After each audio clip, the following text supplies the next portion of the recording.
నేను electric scooter, electrical EV scooter ఒకటి కొనేవండి. ఇంట్లోనే ఛార్జ్ చేసుకుంటాడు, తిరుగుతాడు. నీకు ఈవీ స్కూటర్ కొనేమంటాను, ఎలక్ట్రికల్ది. దాన్ని అయితే నేను ఇంట్లోనే ఛార్జ్ చేసుకోవచ్చు, ఖర్చు కూడా తక్కువ ఉంటుంది.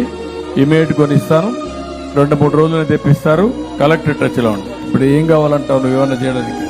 నాకు ఎక్కడికైనా దూరాలు వెళ్ళినప్పుడు బ్యాటరీ బండి సార్, నాకు ఏదన్నా చేసుకోవడానికి. ఇతనికి కూడా ఒక స్కూటర్ ఒకటి, ఈవీ స్కూటర్ కొనిచ్చేయండి.